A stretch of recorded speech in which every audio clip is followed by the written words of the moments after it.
Hey everybody, this is Alan Fine, and I'm here with Trapper Martin and Shane Smart, winners of the Bobby Hout Franchise of the Year Award. Guys, congratulations. Thank you very much. One of my first questions is, you won this award just to get on Insider Travel Report, right? Absolutely. Super excited. Did you guys know that you were going to win? No. We didn't even sit next to each other in the theater because we were just... we had no idea what was happening. Yeah. And so, was it like the Academy Awards when they announced your name? Like your brain goes dry? Yeah, a little bit. So it was like we were a couple seats apart, and we went down, and I was like, "Wow, this is." They kept a good secret, I will say that. So it was fun, and we went up there, and of course he's Debbie, of course, is a little emotional all the time, which turns him into a little bit of an emotional thing. So I was extremely happy, and I was happy to see him. I love when he gets emotional. So. Yeah. I was emotional. It was a fantastic surprise, and I couldn't be more. Wait, so what's the origin story? So how did you begin, and when was this? It was a little over 11 years ago. So I was working full-time in the restaurant business as a district manager, and then had started to look into travel since mainly I was booking a lot of our own friends and family's stuff, and then I was like, all right, this could be fun to get into, and started to do some research on CruiseOne at the time, and then I had met a couple other franchisees on the Carnival Magic inaugural, actually, and who's on board as well right now, and just picked her brain for a couple of weeks, and then a month later was in training in Fort Lauderdale. So then how long before you got involved? Well, I was always involved a little bit in the background and on the just with marketing and back office support, but I became full-time in 2019 in December. All right, so you said you began from restaurant. When was the transition? Well, I started this 11 years ago. I didn't go full-time until about 6 years ago. And then who turned to who and said, let's do this? Well, I mean, it was obviously a big step to go off a salary and to do travel full time. I wish I had kind of done it earlier because business took off incredibly fast. Even more, I was basically kind of stuck where we were for a couple of years, just because working full time, you can only do so much in sales. And then while he was still on salary, we went over, but it quickly became too much for us to handle. And then he picked the perfect time in December 2019, right before the pandemic, to come over. But if we can make it through that, then I think we're good to go. But I was going to ask this question later, but it comes up now because Dream Vacation is, I like to call it a dating service for travel advisors who want to grow their business. How is it just the two of you, or are there more? We have 7 associates, so we do about, I would say, 75% of the business between the two of us, and the rest are the associates. So we continue to grow and working on hopefully developing some systems to bring some leads and those types of things that we might be too busy for, to help them grow their businesses as well. Right, so we're told you won this award because of engagement with headquarters and peers within the network, your commitment to the advisory council, and community involvement. But really, that's just a lot of words for what you did one thing, and you just helped everybody. You want to talk about that? Well, we're always there to answer questions and to help people learn the protocols of the business, learn how to talk to customers and how to talk to suppliers on how to grow their own businesses. Yeah, it's been. I was on advisory council for 4 years. Normally those are 3-year terms, but we had a pandemic extra bonus year in there. Yeah, right.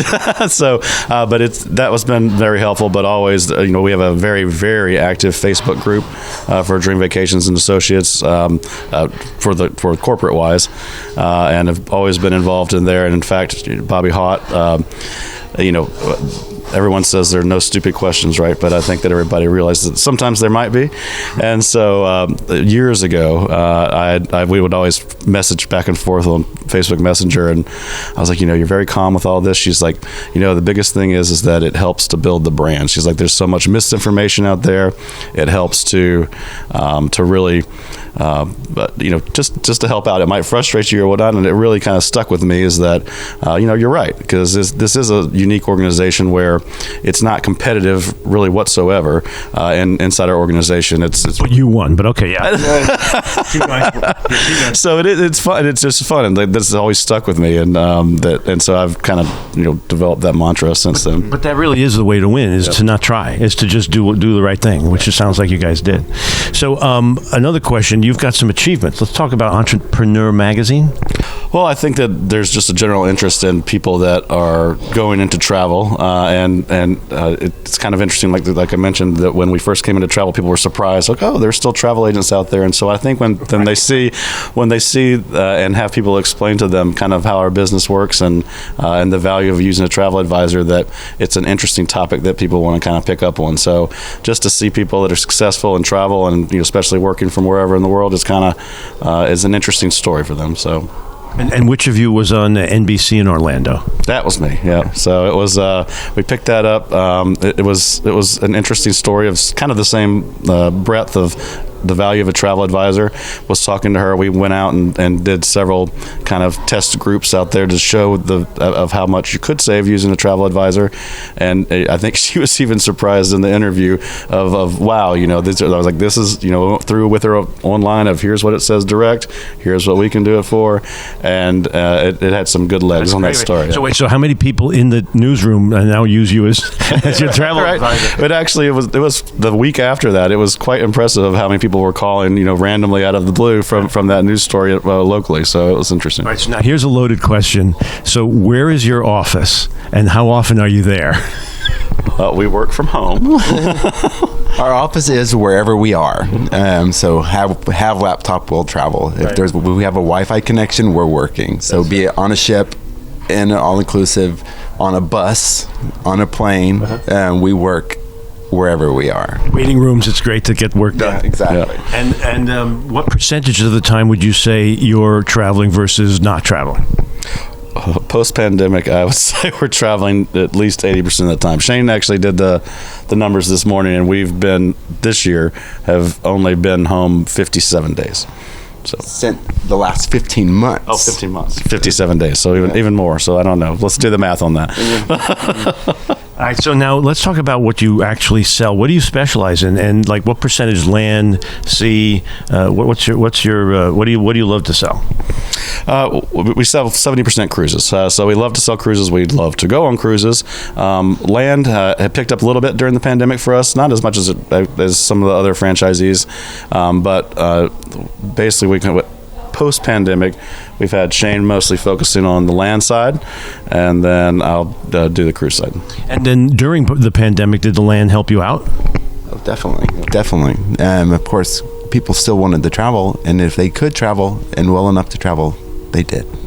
Yeah, we started traveling as soon as we could. I think our first trip to Mexico was in October of 20, and we went down there and immediately got stuck into a hurricane.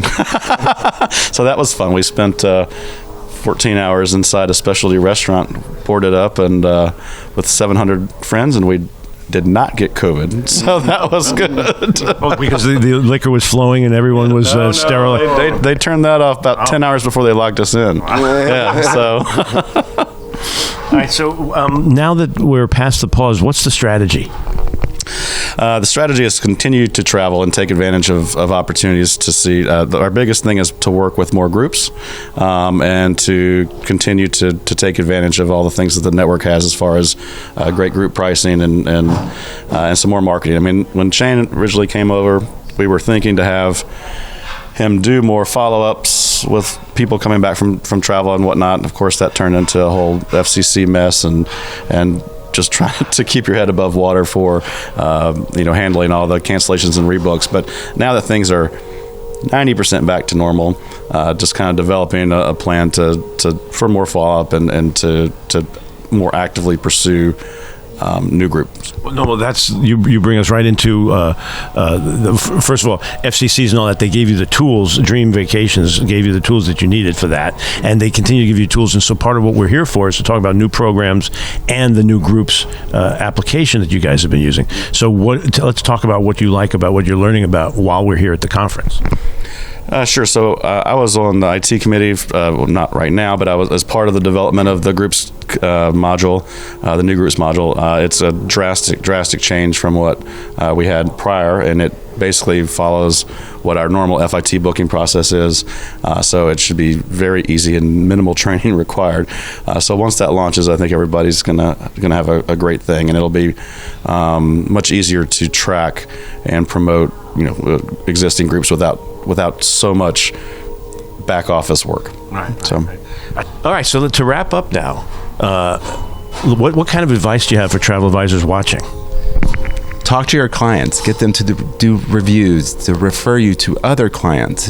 Just snowball onto the success of that previous booking, and that'll do much more for your business than doing an ad or sending a postcard. It's get that third-party referral to you, right, to your business. Yeah, I mean that's good stuff. As I think that just knowing your business and doing as much training as you can, and be confident in yourself. We tell our associates and other people in the franchise all the time is that once you're confident in booking this stuff, you're going to probably know more than the other person on the other end of the line. Oh, well, certainly than your client maybe, but even when you're talking to suppliers in call centers, is that if it doesn't sound right, you probably know more than they do. And so just be confident in yourself if you're following the training that to go forward. And then if you don't know something, just say, I'm going to research that. There's nothing wrong with being honest as well, and then you can learn just going forward that way as well. But then you guys have this huge brain trust behind you. Sure, but things change so often is that you have to continually train. It's not like you couldn't step away from this business for 6 months and come back and know what you were doing. No, what I meant is you can call the headquarters, you can call your peers, your best friends, and someone's always got an answer for you. Oh, sure. I mean, I mentioned the Facebook group earlier, is that it is unbelievable how supportive the whole network is of each other. And I'm not just blowing smoke, is that it truly is that people really want to reach out to help each other. Right, well, congratulations to you both. Thank you very much. And this is Alan Fine for Insider Travel Report.